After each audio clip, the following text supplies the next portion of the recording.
Hey y'all, oh my gosh, where am I on this crazy story? Yeah, I got pregnant and I went to Spring City in Mountain Valley to chase Zach down because I wanted to be pregnant with his baby. And I think that I over explained this because honestly, Zach was spreading rumors about me the whole entire time that I was a slut, I was pregnant with who know whose baby, and that, just all kinds of horrible stuff was coming back to me. People were saying that this is what's being said about you. And I didn't, I have no, at that time, I had no desire to fix the rumors. I didn't care about fixing rumors. What I cared about was my baby having the proper genetics. I'm a very intelligent person and I know genetics. I did really well in genetics and biology. And that was what mattered to me, my baby having what I deemed the proper genetics. I felt like his family was a beautiful family, and my family is a beautiful family, so I was guaranteed to have a beautiful baby. I don't know, I felt like that.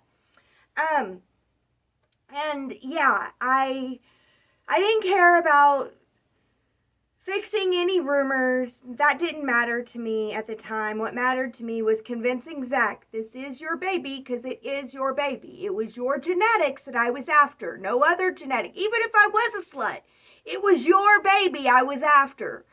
And he just, he didn't want to hear it. And there were many times that we had sexual relations that just it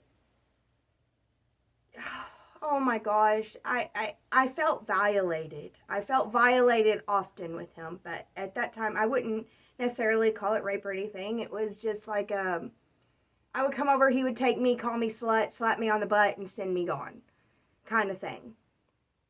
And I would just be there, hey, I'm pregnant with your baby that I'm pregnant with, trying to convince him, and he just don't want to hear it. Another rumor that was going around that I was on drugs and that my baby's going to be a crack baby. That was a rumor that I heard everywhere, and I don't care about fixing rumors. I stayed in Spring City because that's where Zach was, and I got a doctor in Spring City to take care of me. I invited Zach to every single doctor's appointment. Every single doctor's appointment that there was, I invited Zach to, and I waited for him. I expected him to show up. He didn't show up to one doctor's appointment, not one. I mean, that would let you know if I was having a crack baby or not. Everything was healthy and going good. But yeah, I I was going to drop out of college and my mom thought that that was an awful idea. And my mom was being a lot more loving and caring. And my mom now had a full-time hippie boyfriend and they were full-time vegan and it was kind of crazy. I felt like I was starving in the house. I would eat all day long and I felt like I was starving. I would scrape up change to walk to McDonald's to buy a junior cheeseburger. Yeah, but whatever. She also tried to turn my cat vegan at this time, and my cat rebelled. My cat would go and it would murder, or my cat would go and kill birds and lizards and put them in the cat dish. Like she was saying, this is food. But whatever. I was always taught to have deep. My mother did. She didn't raise us vegan, but she did teach us to have deep compassion and reverence for what we're eating. And because my mother went vegan, I learned that, because, I'm the type of person that if I'm going to figure something out, I'm going to figure it out. I will keep diving deeper until I get to the bottom. And sometimes I dig. Once I get to the bottom of the ocean of knowledge, I start to dig too. So I will get to the bottom of stuff. And, it really is, life is what gives us life. You cannot live without this give and take with life. Even if you're a breatharian, you are surviving on life. Breath is life. And, that's what I learned. my mother had always taught us to have a deep compassion and reverence for the meat that we eat, and always eat all your meat, because an animal had to die for that. And have a reverence and an understanding, which I think is very important, and I think that vegans leave that out. But this is not a story about veganism. That's for another day. My mother was vegan at the time, but she was very kind to me, and it was very interesting. And I wanted to drop out of college, and my mother talked me out of it, along with Larry. Larry became friends with my mom and Robert. Robert and Larry, who I was working for them, and whenever I went to Spring City, because like I said, I did not sell in Spring City, so I went and told Larry and Robert I'm not going to sell anymore. Rory continued his operation because he really didn't need me as much, you know. I sold what I could to be able to smoke for free, but I told Larry and Robert, and they knew that I was pregnant, and Larry was such a good guy. I mean, he would come out to Spring City all the time, take me out to eat. We would still talk. He would bring me lots of good bud, and yeah, I did smoke during my pregnancy. I also smoked cigarettes. I was a bad, avid smoker of cigarettes, really bad. But, yeah, I did go to parties pregnant. I didn't drink or anything, but I still went to parties. I was still getting invited to parties, so I would still go and I would have fun. I would, talk to people, and I'm a I'm a social being, so I like to hang out with people. But yeah, and so my mother convinced me not to drop out of college, and she was going to college, just to a college right outside of Spring City, and she convinced me to go. She was getting her psychology degree. So I decided to go to this college. I enrolled in this college, and I was able to get some financial aid because I no longer had scholarships. My sophomore year, I failed everything and I lost all my scholarships. But I was able to get financial aid to go to this college. And with this college, I took yet another good math class, and I took a philosophy class, a political science class, and I took a psychology class because my mom was in psychology and I was getting interested in that too. So this was my due date was the day of our finals. So I found that very interesting. I knew that I would be able to get it done, but well, my due date was after finals. Yeah, that's right. My due date was after finals, so my last trimester of pregnancy, I was in college and going to college with my mom. My mom and I would drive to school every day. And one really cool thing that happened during this time, um, Maya Angelou came to the college to read her poetry, and my favorite poet ever was there, and I got to see her, and of course I was like, let's go, let's see her, and I got to see her read her poetry, and it was so cool. And then like I found myself backstage afterwards, and I don't know how this happened exactly, and I got to meet her, and she was incredibly rude to me. She pretty much told me to F off, and that's fine. I mean, we're not perfect beings, and I got to be told F off by Maya Angelou. Like, seriously, that happened to me. So that is the most beautiful thing. That is so amazing to me. I have no hate for her. I have only love. She's an amazing, amazing, amazing woman, and I am beyond blessed that I got to meet her. And talking about meeting celebrities while you're pregnant, I would go every single.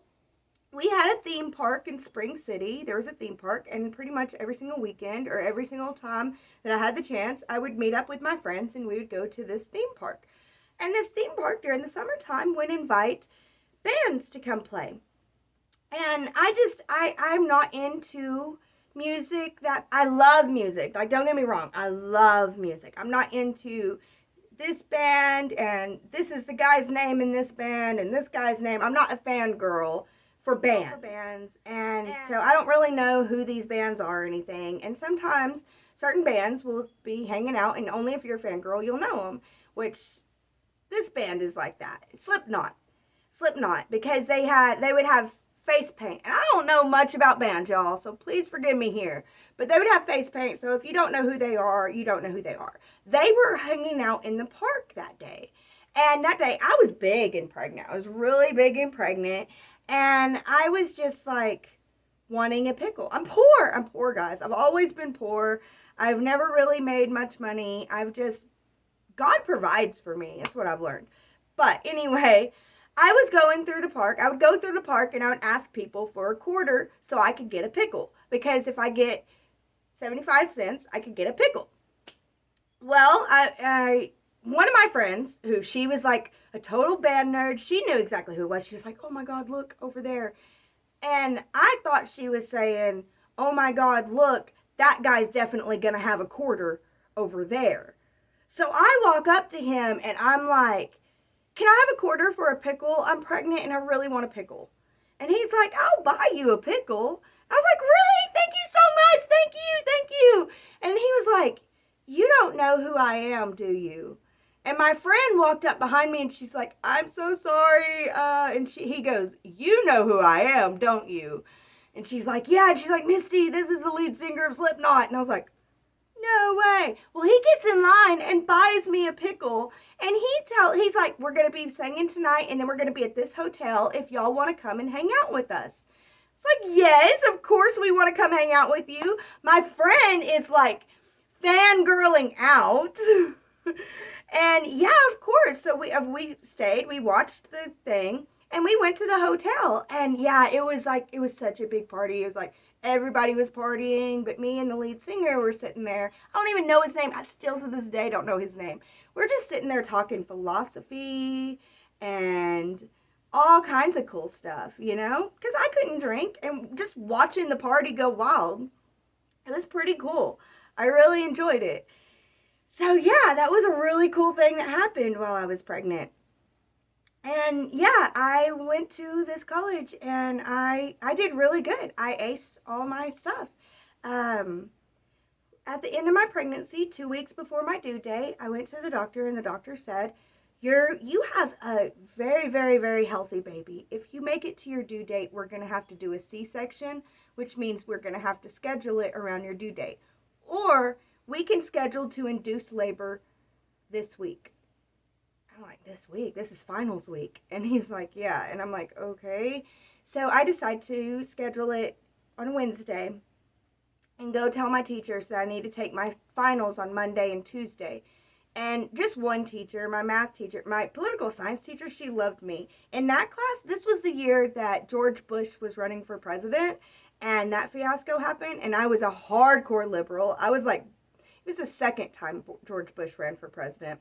But yeah, I was a hardcore liberal, and I was knocking on everybody's door to vote for the Democrat candidate in a Republican state. But yeah, and I wrote this beautiful paper. It was a good paper, but I got an A on it. It was like one of the only papers I got an A on. Usually I get B's whenever I write papers. But yeah, my teacher loved me, and she was like, of course, and that was easy. My math teacher, he did not like me at all. I guess he thought I was cocky or something. But he was like, I don't think you can do that. And I was like, you have to let me, because I'm going to be in the hospital.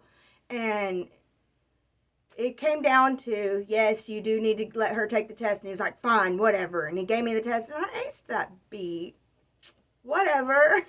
And yeah, and then I told Zach that I was going to be having the baby, and he showed up there. But I do think that I'm out of time for today. I thank you all so much for being here. I hope you're enjoying the story. It gets crazy and wild from here.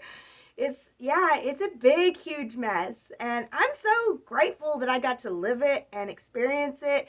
And I hope that y'all are enjoying learning about it, because this is really hard for me to put out there, but I keep doing it anyway. Anyway, thank you guys so much for your time. Thank you for being here. And as always, be blessed with love. That's all she got.